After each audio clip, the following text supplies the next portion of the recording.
प्यारे बच्चों, कैसे हो? अच्छे। देखिए, आज हम एक बार फिर आपके लिए दोबारा लेकर आए हैं बीएसए रामपुर के माध्यम से गणित की कक्षा 4 की पुस्तक से पाठ 10 एलसीएम या फिर लघुत्तम समावर्त। आज के वीडियो में हम वर्कबुक को भी कवर करेंगे, साथ साथ अपनी एक्सरसाइज को भी कवर करेंगे और इन सारी चीजों के साथ मैं विनोद कुमार आज आपका स्वागत करता हूं इस लाइव सेशन में।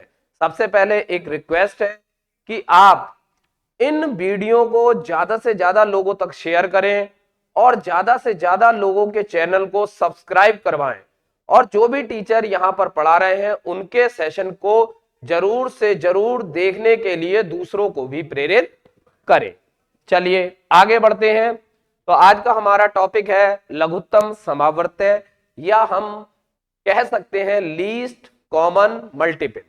अब मल्टीपल क्या होता है या लीस्ट कॉमन मल्टीपल क्या होता है, इसके बारे में हम जानेंगे आगे। देखिए, यहां पर आप जब कक्षा में बैठे हैं तो टीचर के द्वारा आपको लघुत्तम समावर्त्य में क्या चीज बताई जाएगी। सबसे पहले पिछली क्लास में आपने समावर्त्य और अपवर्त्य के बारे में पढ़ा था, तो आज हम पढ़ने वाले हैं लघुत्तम समावर्त्य। आइए देखते हैं। कॉमन मल्टीपल, आओ संख्या 4 और 6 के अपवर्त्य को देखें। देखिए, 4 और 6 के अपवर्त्यों को देखना है आपको, तो 4 और 6 के अपवर्त्य कौन कौन से हैं ये देखेंगे। देखें, 4 के अपवर्त्य हैं। 4 के अपवर्त्य मतलब आप 4 का टेबल कह सकते हो या 4 की 1 से गुणा 4 कम 4, 4 दूनी 8। तो कह सकते हैं जो इनके कंटिन्यू या क्रमागत जो गुणज होते हैं वही इनके क्या कहलाते हैं, मल्टीपल। जैसे 4 का अगर आप देख पा रहे हैं 4, 8, 12, 16, 20 और आगे भी अगर कहेंगे तो डैश डैश डैश। इसके अलावा जब हम 6 के अपवर्त्य देखते हैं तो 6 के अपवर्त्य में देखेंगे 6, 12, 18, 24, 30, 36 और 42। अगर हम इतनी चीजों को देख रहे हैं यहां पर, तो देखिए इन चीजों में हमें क्या चीज और दिखाई दे रही है, चलिए उनको नोट कर लेते हैं। तो देखें 24, अब इसके बाद 42 के बाद भी ये आगे भी होंगे, तो जब आगे होंगे तो हम क्या देख पा रहे हैं, 4 और 6 के अपवर्त्यों में कुछ संख्याएं हमारी ऐसी हैं जो दोनों में नजर आ रही है। तो देखिए कौन कौन सी है वो संख्याएं। अगर आप इसे देखेंगे 12, यहां पर देखेंगे 12, 12 और यहां पर 12 के बाद हम देख रहे हैं क्या, 24 और यहां पर भी हम देख रहे हैं 24। तो आप देख पा रहे हैं ये नंबर इन दोनों में है और ये नंबर इन दोनों में है। तो दोनों में है यानी कि दोनों में क्या है, कॉमन है। दोनों में क्या है, कॉमन। तो हमने देखा कि 12 और 24 दोनों संख्याओं के अपवर्त्य हैं। देखिए अभी तक हमारा आधा काम हुआ है। अभी तक हमने क्या देखा, अब हमने देखा कि 12 और 24 दोनों संख्याओं के अपवर्त्य है। चलिए आगे बढ़ते हैं। अब 12 और 24 अपवर्त्य हो गए, तो अपवर्त्य के बाद अगर हम एक चीज देखें कि हमें देखना है कि फिर इनका एलसीएम क्या होगा, फिर इनका एलसीएम क्या होगा या लघुत्तम समावर्त्य क्या होगा। तो देखिए 12 और 24 दोनों ही इनके क्या है, अपवर्त्य हैं। अब इन अपवर्त्यों में जो सबसे छोटा होगा क्या होगा, सबसे छोटा होगा, सबसे छोटा यानी कि लघुत्तम। जब लघुत्तम होगा तो ये हमारा कहलाएगा लासा पा एलसीएम लीस्ट कॉमन मल्टीपल या फिर लघुत्तम समावर्त्य। तो अगर हम देखेंगे तो इसका जो लघुत्तम समावर्त्य होगा वो कौन सा होगा, ये वाला क्या होगा, 12। तो इस प्रकार हम समझ पाए कि दोनों संख्याओं में जब हमने देखा तो उनके सबसे पहले हम कॉमन मल्टीपल लेंगे, समावर्त्य लेंगे और उसमें से जो सबसे छोटा होगा वो उसका लघुत्तम समावर्त्य कहलाएगा। चलिए आगे बढ़ते हैं। अब इसी प्रकार इन्हें भी देखें, तो यहां पर जब हम देख पा रहे हैं तो इन्हें जरा गौर से देखिए और अपने पास करने की कोशिश कीजिए। क्या हम कर पाएंगे, तो देखिए इन्हें करने के लिए आप जरा कोशिश कीजिए। तो कोशिश करेंगे तो देखिए 3 के अपवर्त है, वही 3 का टेबल, 3, 6, 9, 12, 15, 18, 21, 24, 27, 30, 33, 36, 39 और आगे डॉट डॉट डॉट डॉट। इसके बाद 4 के अपवर्त देखेंगे, 4, 8, 12, 16, 20, 24, 28 डॉट डॉट डॉट। साधारण भाषा में अगर हम देखें तो हम इसे 3 का और 4 का पहाड़ा भी कह सकते हैं, यानी हम इन्हें टेबल से भी कंपेयर कर सकते हैं। तो देखिए जब हम देख रहे हैं अब तीसरी संख्या भी है, अभी हमने क्या देखा था कि हमने केवल 2 संख्याओं का देखा था। किसका देखा था? 2 संख्याओं का। अब हमारे पास तीसरी संख्या भी आ गई। तो तीसरी संख्या जब हमारे पास आ गई तो इसके भी देखेंगे। 6 के अपवर्त, 6, 12, 18, 24, 30, 36, 42, या फिर हम कहें कि यहां पर भी हम 6 का पहाड़ा दोहरा रहे हैं। अब हम क्या देखते हैं कि जो हमें कॉमन चीजें दिखाई दे रही हैं, देखिए यहां पर 3, 6 इसमें, 6 इसमें है नहीं है, तो हम क्या देखेंगे फिर? 12। देखिए 12 देखेंगे, 12 इसमें है 12 इसमें है। फिर 12 का मल्टीपल, तो 12 का मल्टीपल इसमें कौन सा होगा? 12 दूनी 24, तो इसमें 24 है, इसमें 24 है। इसी प्रकार अगर हम आगे जाएंगे तो मल्टीपल देखेंगे, 12 दूनी 24 और 12 तिया 36। तो जब हम 36 देखते हैं तो इसमें है, इसमें है, बिल्कुल है। क्या इसमें भी है। इसी प्रकार और आगे भी मल्टीपल आते रहेंगे, 36, 48, 60। लेकिन यहां जो आपकी पुस्तक में दे रखे हैं उनमें से कौन कौन से मल्टीपल आपको दिखाई दे रहे हैं? 12, 24 और 36। देखिए जो मल्टीपल आपको दिखाई दिए 12, 24, 36, तो ये क्या कहलाए? अपवर्त है। तो अब आप बता सकते हैं कि इसका एलसीएम या लासापा क्या होगा? दिमाग पर जोर डालिए, क्योंकि अभी थोड़ी देर पहले हमने बताया, क्या बताया? सबसे पहले समान अपवर्त्य को पहचानना है। अब समान अपवर्त्य हमने पहचान लिए तो उसमें से सबसे छोटा हमें चुनना है। तो जब हम सबसे छोटा चुनेंगे तो सबसे छोटा हमारा कौन सा होगा? 12। कौन सा होगा? 12। तो 12 इसका लघुत्तम समवर्त्य कहलाएगा। तो इसी के आधार पर हम कह सकते हैं कि ऐसे अपवर्त्य जो दी हुई सभी संख्याओं के अपवर्त्य में शामिल हो या कॉमन हो या उभयनिष्ठ हो, उन्हें दी गई संख्या का समावर्त्य या कॉमन मल्टीपल कहते हैं। जैसे अभी हमने देखे 12, 24, 36, ये क्या कहलाए थे? ये कहलाए थे कॉमन मल्टीपल या फिर समावर्त्य। अब समावर्त्य को अगर हम यहां पर देखेंगे तो समावर्त्य को हम किस तरीके से डिफाइन कर सकते हैं? तो देखिए समावर्त्य का मतलब क्या है, पहले ये देखिए। समावर्त्य अगर इसका संधि विच्छेद करेंगे तो सम प्लस अपवर्त्य। सम का मतलब हो गया इक्वल, यानी इक्वल, और अपवर्त्य का मतलब हो गया आपका मल्टीपल। तो हम कह सकते हैं इक्वल जहां मल्टीपल होंगे तो वो कहलाएंगे सम अपवर्त्य, और इसको हम संधि के साथ कह सकते हैं समावर्त्य। 3, 4 और 6 के समावर्तों में सबसे छोटा समावर्त्य कौन सा है?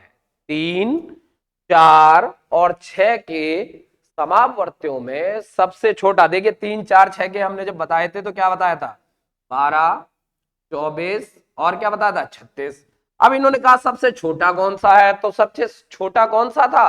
12 या 12। सभी समावर्तों में सबसे छोटा यानी लघुत्तम यानी लीस्ट कॉमन मल्टीपल ही हमारा एलसीएम कहलाता है या लघुत्तम समावर्त्य कहलाता है। इसे ही हम लघुत्तम समावर्त्य कहते हैं। चलिए आगे बढ़ते हैं। इस प्रकार अब हम इस निष्कर्ष पर पहुंचे हैं कि हम लघुत्तम समावर्त्य की परिभाषा को तय कर सकते हैं। देखिए कैसे, दो या दो से अधिक संख्याओं का, देखिए दो या दो से अधिक, पहले मैंने बताया 3 और 4 के साथ, फिर 3, 4 और 6 के साथ, तो दो संख्याओं का भी बताया और दो से अधिक, दो या दो से अधिक संख्याओं का लघुत्तम समावर्त्य वह सबसे छोटी संख्या होती है जो संख्याओं से पूरी पूरी विभाजित हो जाती है। जैसे अगर 12 को देखें तो 12 3 से विभाजित है, 3 चौक 12, 12 4 से विभाजित है, 4 तिया 12, 12 6 से विभाजित है, 6 दूनी 12। या दो से अधिक संख्याओं का लघुत्तम समावर्त्य दी गई भी संख्याओं का सबसे छोटा उभयनिष्ठ होता है। अभी 12, 24, 36 हमने पढ़ा, लेकिन उनमें सबसे छोटा कौन? सबसे छोटा था 12, 12। तो हमारा एलसीएम या लघुत्तम समावर्त्य कहलाया 12, जिसे हम कॉमन मल्टीपल या उभयनिष्ठ अपवर्त्य भी कह सकते हैं। चलिए आगे बढ़ते हैं। आओ देखें, देखिए अब 3 के अपवर्त्य आपको दिखाई दे रहे हैं और 6 के अपवर्त्य दिखाई दे रहे हैं। तो जब हमने पिछली अभी थोड़ी देर पहले ही इन चीजों को चर्चा किया, तो ये आपका काम है कि अब उसी आधार पर अपना उत्तर जल्द से जल्द निकालें, और जो वीडियो देख रहे हैं वो इसे कमेंट बॉक्स में टाइप करें। देखें क्या है, 3 के अपवर्त्य वही 3 का टेबल पहाड़ा, 3, 6, 9, 12, 15, 18, 21, 24। 6 के अपवर्त्य 6, 12, 18, 24, 30, 36 एंड सो ऑन। हमने देखा, अब देखिए क्या देखा हमने, अगर हम देख रहे हैं तो क्या देख रहे हैं, तो जरा देखें, हम ये देख पा रहे हैं कि इसमें कौन सा फिर से कॉमन आ गया, तो देखेंगे 6 मिला, 6, 12, 12, फिर कौन सा मिल रहा है 18, 18, फिर कौन सा मिल रहा है 24 और 24। तो ये हमारे दी गई संख्याओं के उभयनिष्ठ अपवर्त्य या कॉमन मल्टीपल है। अब हमने देखा 3 और 6 के समावर्त्यों में सबसे छोटा ही हमें चुनना होता है लघुत्तम समावर्त्य में, तो सबसे छोटा कौन? सबसे छोटा है 6, सबसे छोटा है 6, तो इसका लघुत्तम समावर्त्य क्या होगा? 6। क्या होगा? 6। चलिए आगे बढ़ते हैं। अब फिर से देखें, 3, 6 और 12, पहले हम दो संख्याओं के साथ क्रिया करते हैं, फिर हम 3 संख्याओं के साथ करते हैं। चलिए आइए देखें 3 के अपवर्त्य एक बार फिर से देखें, क्या कौन कौन से अपवर्त्य हैं बताइए जरा, एक बार ऊंची आवाज में साथ में करेंगे, तो जरा साथ में करेंगे तो बताइए कौन कौन से हैं। 3, 6, 9, 12, 15, 18, 21, 24, 27। इसके अलावा 6 के अपवर्त्य में देखेंगे 6, 12, 18, 24, 30, 36। 12 के अपवर्त्य होंगे 12, 24, 36। अब हम इनके कौन सी चीजें ढूंढेंगे? समान अपवर्त्य। तो समान अपवर्त्य कौन कौन से हैं? अगर इनमें देखेंगे तो यहां पर देखेंगे 6 और 6 तो मिल रहा है, लेकिन तीसरे वाले में 6 नहीं है, तो आगे जाएंगे 12, 12 और 12 यानी 12। फिर 12 के बाद अगला मल्टीपल, क्योंकि वो भी 12 का ही मल्टीपल होगा, तो 12 से जब ऊपर जाएंगे तो क्या आएगा? 24। यहां पर भी आपको 24 मिलेगा और यहां पर भी आपको 24 मिलेगा।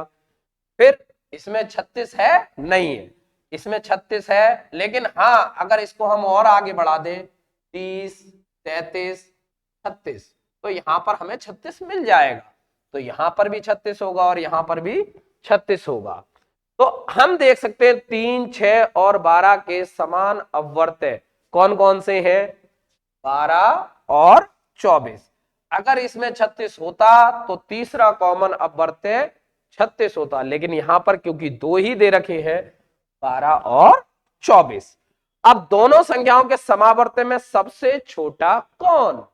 तो सबसे छोटा कौन? तो सबसे छोटा है आपका 12। यही दी गई संख्याओं का लघुत्तम समावर्त्य है। चलिए आगे बढ़ते हैं। अब आगे बढ़ेंगे तो देखेंगे, हमने देखा, अब हमने क्या देखा? हमने देखा यदि दी हुई संख्याओं में सबसे बड़ी संख्या सभी संख्याओं का अपवर्त्य है, दी गई संख्या सभी संख्याओं का अपवर्त्य है, तो सबसे बड़ी संख्या ही सभी संख्याओं, देखिए यहां पर सबसे बड़ी नहीं, सबसे छोटी संख्या, कौन सी संख्या? सबसे छोटी संख्या। कौन सी संख्या होगी भाई? सबसे छोटी। तो जरा इसे सही कर लेंगे, तो यहां पर क्या करेंगे? दी गई संख्याओं में सबसे बड़ी की जगह यहां क्या कर देंगे? छोटी संख्या, सबसे छोटी। अब आप सोच रहे होंगे ये मैंने क्यों रखा? यही आपको चेक करने के लिए है, क्या बड़ी हो सकती है? नहीं, बिल्कुल नहीं। कौन सी होगी? छोटी संख्या ही सभी संख्याओं का लघुत्तम समावर्त्य होगी। इसे संक्षेप में हम लासा कह सकते हैं। दो या दो से अधिक संख्याओं का लासा उनमें से किसी भी संख्या से कम नहीं होता। देखिए इस चीज को समझ लीजिए, अगर हम यहां लासा की बात कर रहे हैं, एलसीएम की, तो ये हमेशा ग्रेटर और इक्वल होगा दोनों संख्याओं से। बराबर तो हो सकता है, बराबर होगा या उससे बड़ा होगा, लेकिन कभी भी उससे छोटा नहीं हो सकता। चलिए आगे बढ़ते हैं। अब आता है स्वयं करो।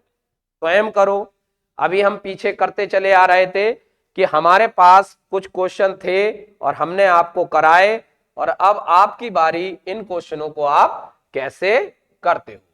चलिए इसके कुछ मेथड मैं आपके साथ शेयर कर रहा हूं, तो उनके साथ चलिए। अभी देखिए जैसे हमने आपको सिखाया 4 और 6, सबसे पहला क्वेश्चन ले लेते हैं 4 और 6 वाला। तो 4 के कॉमन मल्टीपल कौन कौन से होंगे?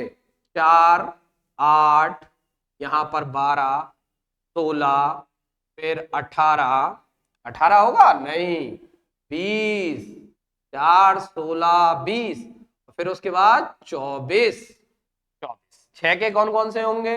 तो 6 के कौन से होंगे आपके पास? 6, 12, फिर 18 और फिर 24। अच्छा, आपने देखा इसमें कॉमन मल्टीपल कौन कौन से हैं? तो हम देख रहे हैं इसमें कॉमन मल्टीपल कौन कौन से हैं। देखिए ये दोनों और ये दोनों, हम कॉमन मल्टीपल पर पहुंचे, कौन से आए? 12 और 24। तो 12 और 24 हमारे कॉमन मल्टीपल आ गए, तो इसका लासा कौन सा होगा? वो क्या होगा? 12। कैसे हुआ 12? उभयनिष्ठ गुणनखंडों में से सबसे छोटा गुणज जो होगा वो इसका लासा हो जाएगा। चलिए एक बहुत अच्छी विधि है जिसे हम वैदिक विधि के नाम से जानते हैं। इसके वैदिक विधि, हम वैदिक विधि कहेंगे या वैदिक मैथ कहेंगे, तो उसमें एक बहुत ही शॉर्ट तरीका होता है इसी एलसीएम को निकालने का। उस पर भी चर्चा हो जाए, क्योंकि आपका उत्तर आना चाहिए, कैसे आए और जल्दी आए। तो देखिए वैदिक मैथ में ये क्वेश्चन कैसे होगा। सबसे पहले 4 और 6 को आप ऊपर नीचे लिख लेंगे, एक बार इधर बराबर लगाकर फिर 4 और 6 लिख देंगे, लिख दिया। अब इस 4 और 6 को हम लघुत्तम रूप में लाएंगे। लघुत्तम रूप में मतलब अभाज्य गुणनखंडों में लाएंगे। तो देखिए 2 के पहाड़े में 4 भी आता है और 2 के पहाड़े में 6 भी आता है। तो देखिए 2 दूनी 4 और 2 तिया 6। तो अब ये आ जाएगा 2 और यहां पर आ जाएगा 3, यहां पर आ जाएगा 4 और 6। कुछ नहीं करना है, बस देखिए इसकी गुणा इधर कर दीजिए या इसकी गुणा इधर कर दीजिए। आप इसकी गुणा आप इधर कर सकते हैं या इसकी गुणा इधर करें, आपको उत्तर हर बार क्या मिलेगा? 12। तो ये वैदिक मैथ के तरीके से हम बहुत आसानी से लासा निकाल सकते हैं। चलिए अब दोबारा देखें 5 और 10 का। इसी प्रकार हम 5 और 10 का देखते हैं। तो 5 और 10 में देखिए क्या होगा। 5 और 10 क्या करेंगे, 5, 10, 15, 20 एंड सो ऑन, और 10 में देखेंगे 10, 20। देखिए फिर से वही गुणज निकाले तो कौन कौन से गुणज आएंगे, 10 और 20, 10 और 20। तो सबसे कम वाला कौन सा होगा, 10। तो एलसीएम क्या हो गया इसका, 10। तो क्या हम इसे वैदिक मैथ से कर सकते हैं, जी हाँ बिल्कुल कर सकते हैं। देखिए आइए मेरे साथ, 5 और 10 लिखा। अब यहां पर देखिए वैदिक मैथ देखेंगे, तो वैदिक मैथ से क्या करेंगे, देखिए 5 और 10 लिखा, फिर बराबर में 5 और 10 लिख दिया। क्या किया, 5 ही कम 5, 5 दूनी 10। अब देखिए आप इधर गुणा कर दीजिए या इधर गुणा कर दीजिए। अगर 5 की गुणा 2 में कर रहा है तब भी 10 आ रहा है, और 10 की गुणा 1 में कर रहा है तब भी 10 आ रहा है। तो यहां पर एलसीएम क्या रहेगा। तो कहने का मतलब है आप दोनों ही माध्यम से इसका एलसीएम निकाल सकते हैं। और ये आशा की जाती है कि इस साल से वैदिक मैथ का पाठ्यक्रम कक्षाओं में पढ़ाया जाने लगेगा, क्योंकि उसकी ट्रेनिंग लगभग पूरी हो चुकी है। आपका भी प्रशिक्षण वैदिक गणित का जल्द आपको मिलेगा। चलिए अगले क्वेश्चन की तरफ बढ़ते हैं। तो अगला क्वेश्चन देखिए क्या है, 2, 4 और 8। 2 के मल्टीपल अगर देखेंगे क्या आएगा, 2, 4, 6, 8, 10, 12। 4 के देखेंगे तो क्या आएगा, 4, 8, 12। 8 के देखेंगे तो क्या आएगा, 8, 16, 24। अब इसमें देखिए कॉमन मल्टीपल देखेंगे तो इसमें क्या है, 8, इसमें क्या है 8, और इसमें क्या है 8। तो हम एलसीएम क्या कह सकते हैं इसका, क्योंकि हमें सबसे छोटा मल्टीपल ही लेना है, क्या आ जाएगा 8। लेकिन अभी तक हमने दो संख्याओं में वैदिक मैथ लगाई थी, 2 में लगाई थी ना, 3 में लग सकती है, बिल्कुल लग सकती है। तो आइए उसे भी देख ले। देखिए उसे कैसे देखेंगे, सबसे पहले 2, 4, 8 ये लिखा है, तो आप पहले इन दोनों को ले लीजिए, 2 और 4। अभी इसे रहने दीजिएगा। तो देखिए 2 और 4 को जब आपने लिया तो कितना आया, देखिए यहां पर करेंगे 1 और यहां 2। अब इसकी इसमें मल्टीप्लाई करिए या इसकी इसमें मल्टीप्लाई करके आएगा 4। अब यहां हमें संख्या मिल गई 4, तो हम क्या करेंगे, 8/4, 8/4 कितनी बार जाएगा, 2 बार। तो देखिए आप इसकी इससे मल्टीप्लाई करिए या इसकी इससे मल्टीप्लाई करिए, क्या आएगा, 8। तो आप इसे वैदिक मैथ से भी निकाल सकते हैं, लेकिन आपका उत्तर नहीं बदलेगा। जब भी 8 आया था अब भी 8 आएगा। तो इस प्रकार आप ये सारे क्वेश्चन कर सकते हैं। चलिए आगे बढ़ते हैं। अब आता है सह अभाज्य संख्या। कौन सी आती है, सहअभाज्य संख्याओं का लासा। 4 सहअभाज्य संख्याओं का लासा है, उसमें सबसे पहली सहअभाज्य संख्याएं कौन कौन सी बताई है इन्होंने, 4 और 5। अगर आप अपनी बुक देखेंगे तो उसमें 4 और 5 सहअभाज्य संख्याएं हैं, तो उनको देखें। तो 4 और 5 सहअभाज्य क्यों है, कोई बता सकता है।